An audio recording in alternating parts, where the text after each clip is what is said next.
வேங்கை புயல் வழக்கு வேறு நீதிமன்றத்திற்கு மாற்றப்பட்டிருக்கிறது. வன்கொடுமை சிறப்பு நீதிமன்றத்திலிருந்து வேறு நீதிமன்றத்திற்கு மாற்றம் செய்யப்பட்டிருக்கிறது. இன்று இந்த உத்தரவு பிறப்பிக்கப்படும் என்று ஏற்கனவே நீதிபதி கூறியிருந்ததை அடுத்து அது தொடர்பான அறிவிப்பும் வெளியாகி இருக்கிறது. விவரங்களுடன் செய்தியாளர் சாமிநாதன் இணைப்பில். சாமிநாதன், இந்த வேங்கை வயல் விவகாரம் வேறு நீதிமன்றத்திற்கு மாற்றுவது தொடர்பான உங்கள் முழுமையான விவரம்.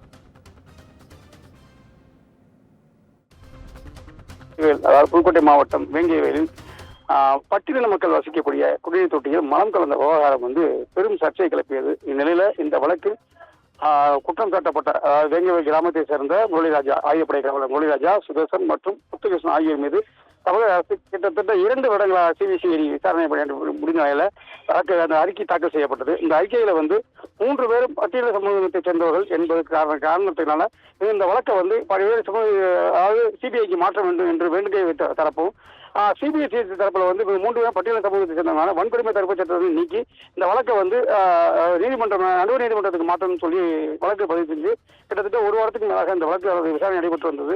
இந்நிலையில் இந்த வழக்கை தள்ளுபடி செய்து இந்த வன்கொடுமை சிறப்பு தடுப்பு நீதிமன்றத்தில் நடைபெற்று வந்த இந்த வழக்கை தற்போது நடுவர் நீதிமன்றத்திற்கு மாற்றப்பட்டுள்ளது. கோபால்,